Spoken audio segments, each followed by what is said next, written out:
The summer of 1986 was supposed to be a celebration of everything loud, raw, and untamed in American music. And the festival circuit that year had become the proving ground where legends either cemented their legacy or crumbled under the weight of their own mythology. On a sweltering August afternoon, somewhere between the dust clouds rising from a packed outdoor arena and the deafening roar of Marshall stacks being pushed beyond their limits, two men from entirely different musical universes found themselves sharing the same backstage corridor, separated by nothing more than a thin curtain and a lifetime of artistic philosophy. Stevie Ray Vaughan, the Texas blues virtuoso whose fingers could make a Stratocaster weep and scream in the same breath, had just finished a blistering set that left the crowd drenched in sweat and reverence, while Lemmy Kilmister, the whiskey-soaked, speed-fueled, unapologetic godfather of everything Motörhead stood for, was preparing to unleash the kind of sonic warfare that had earned him the reputation as the man who made heavy metal heavier. Nobody in that crowd of 30,000 people, not the leather-clad metalheads pressing against the barrier, not the blues faithful who had driven hours across state lines to witness Stevie Ray bend strings like God was guiding his fingers, and certainly not the festival promoters counting ticket receipts in their air-conditioned trailers, could have predicted that within the next 45 minutes, these two icons would be standing chest to chest at the side of the stage, roadies scrambling to pull them apart. A promoter screaming into his radio, and the entire festival grinding to a halt, all because of 4 words that Stevie Ray never should have said and Lemmy would never forgive. At least not until the night everything changed between them forever. If you are enjoying this deep dive into one of rock and roll's most explosive untold stories, take a moment to subscribe and hit that notification bell, because the secrets we are about to uncover have never been told like this before. The two worlds that were never meant to collide asterisk. To understand why those 4 words carried the destructive force of a hand grenade tossed into a powder keg, you have to understand where both of these men came from, not just musically but spiritually, down to the marrow of their bones. Lemmy Kilmister had been forged in the fires of the British underground, a man who had served as a roadie for Jimi Hendrix in the late 1960s, who had watched genius burn itself alive from the closest distance, and who had walked away from that experience with a single unshakable conviction that rock and roll was not supposed to be pretty, polished, or safe. By the time Motörhead released Ace of Spades in 1980, Lemmy had already survived being arrested at the Canadian border in 1975 for amphetamine possession, being betrayed and fired by Hawkwind over a phone call while he sat in a holding cell, and rebuilding his entire existence from the ashes of that humiliation into something louder, faster, and more ferocious than anything the world had ever heard. He did not play bass the way bass was supposed to be played. He cranked his Rickenbacker through Marshall guitar amplifiers until the sound became a distorted, grinding wall of fury that sat somewhere between rhythm guitar and an air raid siren. Critics called it noise. Lemmy called it honesty. And for the better part of a decade, that honesty had built him an army of devoted followers who understood that Motörhead was not just a band but a way of life, a middle finger raised at everything comfortable, conventional, and clean. Stevie Ray Vaughan had been baptized in an entirely different church. Born and raised in Dallas, Texas, he had grown up worshiping at the altar of Albert King, Muddy Waters, and the Holy Ghost of Robert Johnson, channeling a tradition that stretched back through decades of suffering and raw emotional truth. By 1986, Stevie Ray had released 3 studio albums that had single-handedly dragged blues guitar back into the mainstream, and his tone was so unmistakable that you could identify him from a single bent note heard through a closed door. But underneath that exterior of supreme confidence, Stevie Ray was fighting a war that very few people fully understood, a war against cocaine and alcohol that had been consuming him for years, and that would eventually bring him to his knees before it brought him back to life. In 1986, he was still deep in that darkness, still drinking before shows, still believing that the substances were part of the magic rather than the thing that was killing it. The backstage corridor where everything went wrong. So when these two men found themselves face to face in that narrow backstage corridor, what the 30,000 fans out front did not realize was that they were witnessing the collision of two fundamentally incompatible philosophies about what music was supposed to do to a human soul. The energy backstage was the usual cocktail of adrenaline, ego, and barely controlled chaos that defined every major outdoor event of that era. Road crews were hauling gear between stages, promoters were barking orders, and a catering tent served as the unofficial neutral zone where artists from different worlds were forced to occupy the same space and pretend that professional courtesy was the same thing as mutual respect. Lemmy had already been drinking for several hours by the time Stevie Ray walked off stage, which was not unusual because Lemmy had been drinking for several hours every day for the better part of 2 decades. His rider was legendary in the industry. A bottle of Jack Daniels, a case of Coca-Cola, and a carton of Marlboro Reds, and by mid-afternoon he had already made significant progress through all three. He was sitting in the catering tent with Phil Campbell and Wurzel, running through the setlist one final time, when Stevie Ray came through the tent flap with his Stratocaster still strapped across his chest, sweat pouring down his face, and the unmistakable glow of a man who had just delivered the performance of his life. The two had never formally met, though they had orbited the same festival circuits for years, existing in parallel universes that occasionally overlapped at events exactly like this one. Someone in the tent, perhaps a journalist looking for a story, perhaps a roadie with more curiosity than common sense, asked Stevie Ray what he thought of Motörhead. It was the kind of question usually answered with diplomatic non-answers designed to prevent exactly the kind of situation that was about to unfold. But Stevie Ray, fueled by adrenaline, confidence, and whatever else was running through his bloodstream that afternoon, did not offer diplomacy. He offered what he believed was honesty. The 4 words that detonated a war. What Stevie Ray reportedly said was something along the lines of Motörhead being just noise. 4 words delivered with the casual confidence of a man who genuinely believed that music required melody, feeling, and technical mastery in equal measure. In fairness to Stevie Ray, this was not an unusual opinion among blues purists of that era. The divide between blues traditionalists and the emerging thrash and speed metal scenes was vast and deeply personal.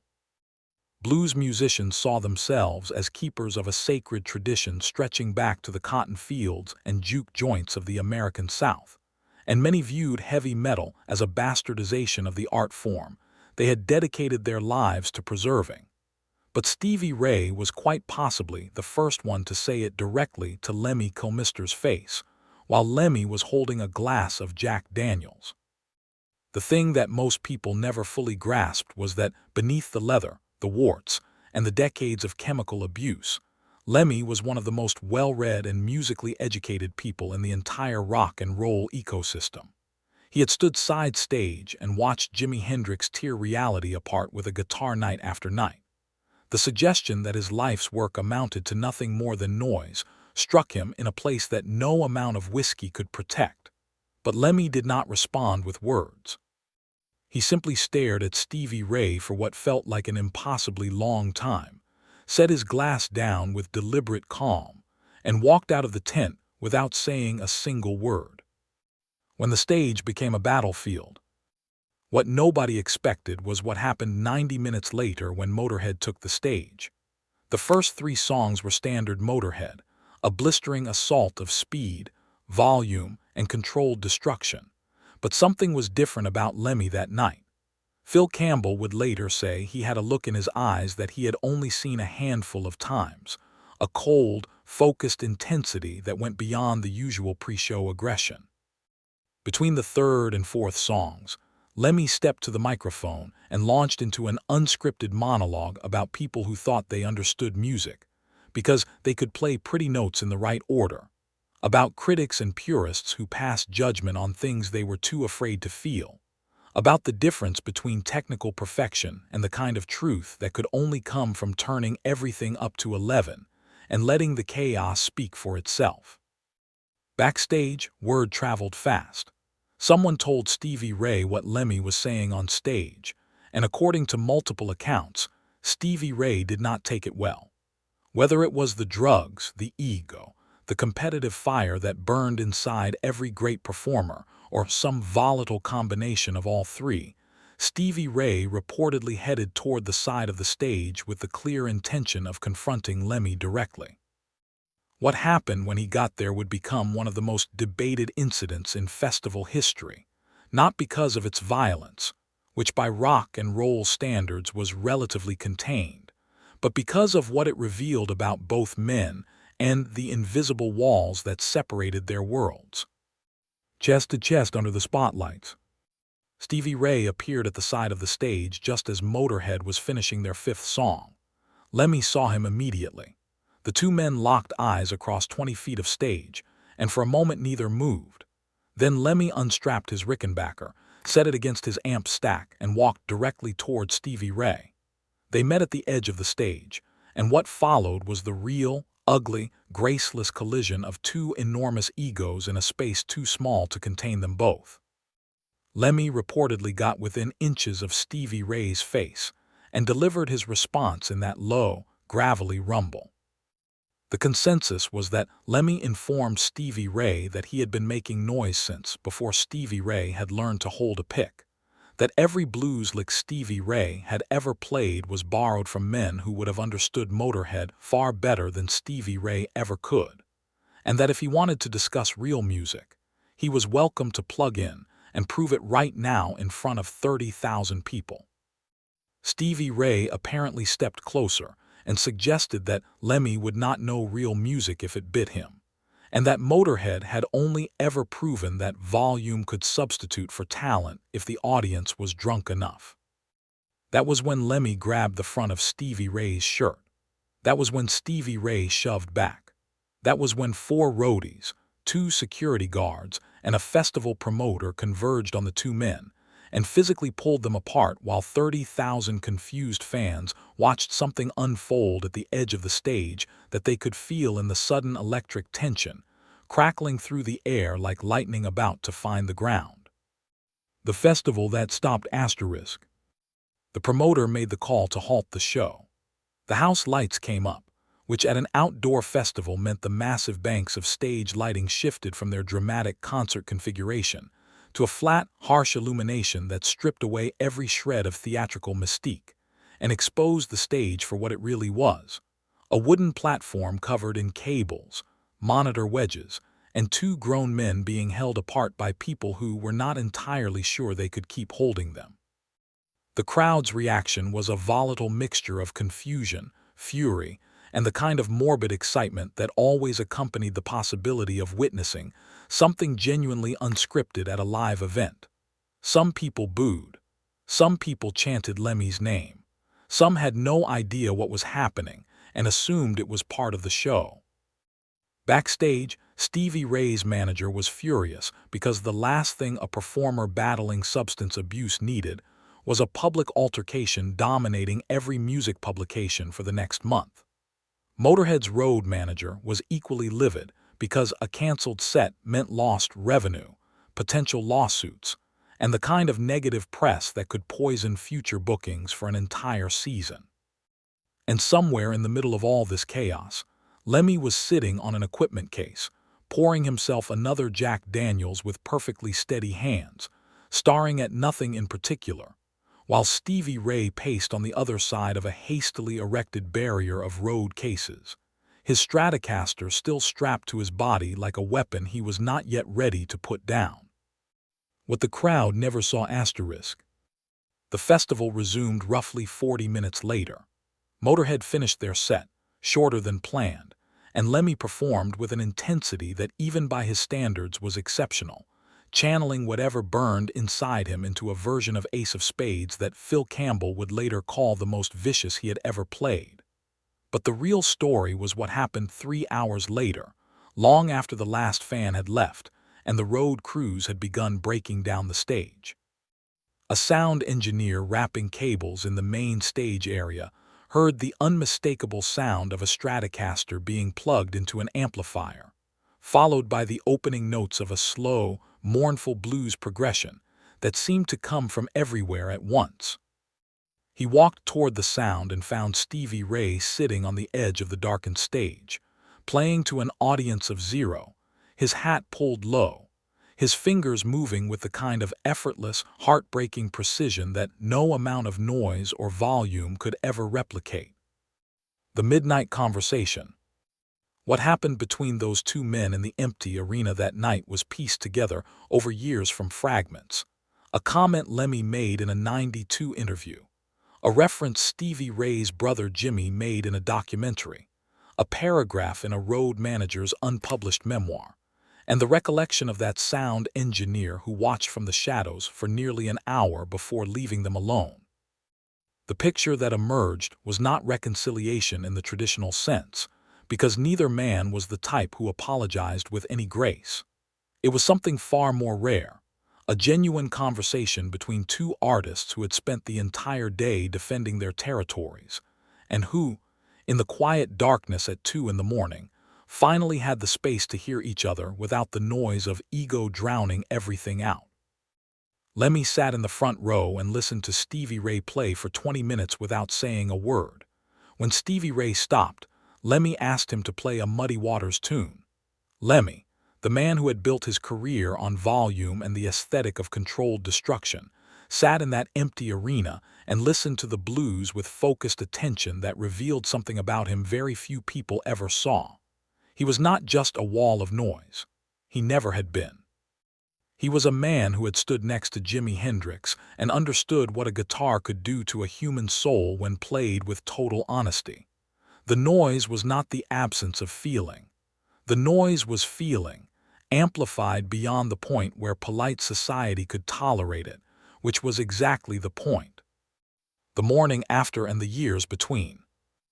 When the sun came up the next morning, and the festival site began its slow transformation from a concert venue back into the empty field it had been the week before, both men went their separate ways without any public acknowledgement of what had transpired in the darkness.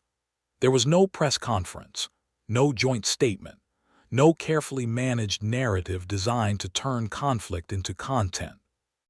This was 1986, and rock and roll still operated by a code that valued privacy, authenticity, and the understanding that some things were nobody's business, but the people who lived them.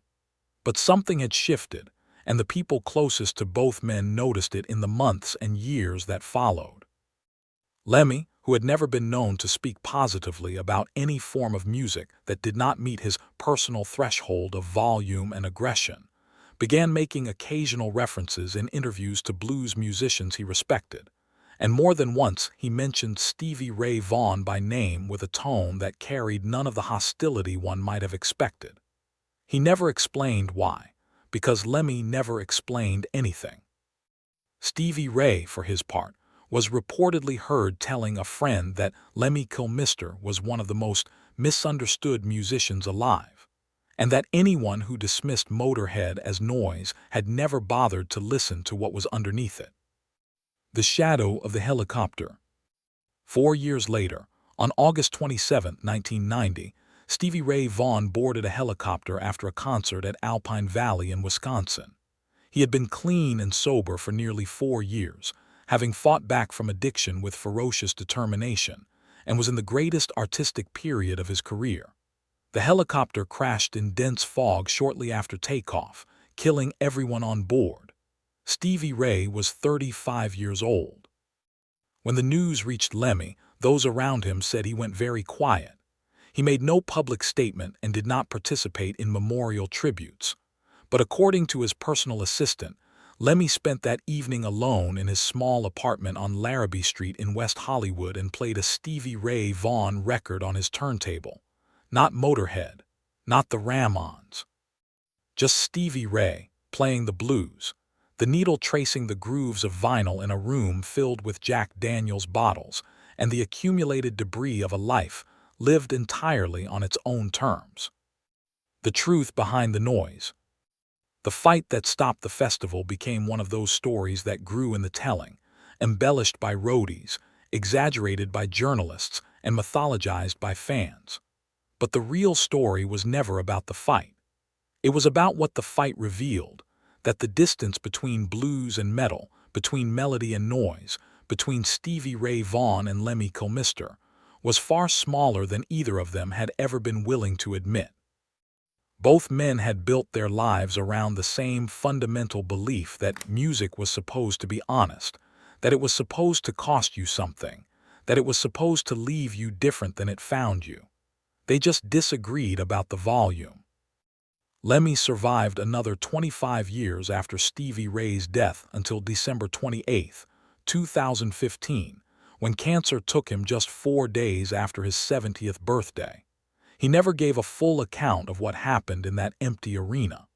The closest he came was in a 2010 interview, when a journalist asked what he thought about the blues. Lemmy took a long drag on his cigarette and said the blues was the only music as honest as Motörhead, and if people could not hear the connection, that was their problem, not his. Somewhere between the forewords that started a war and the midnight music that ended it, two of the greatest musicians of their generation found something the industry could never categorize, a mutual recognition that transcended genre and the artificial walls the world builds between different kinds of truth.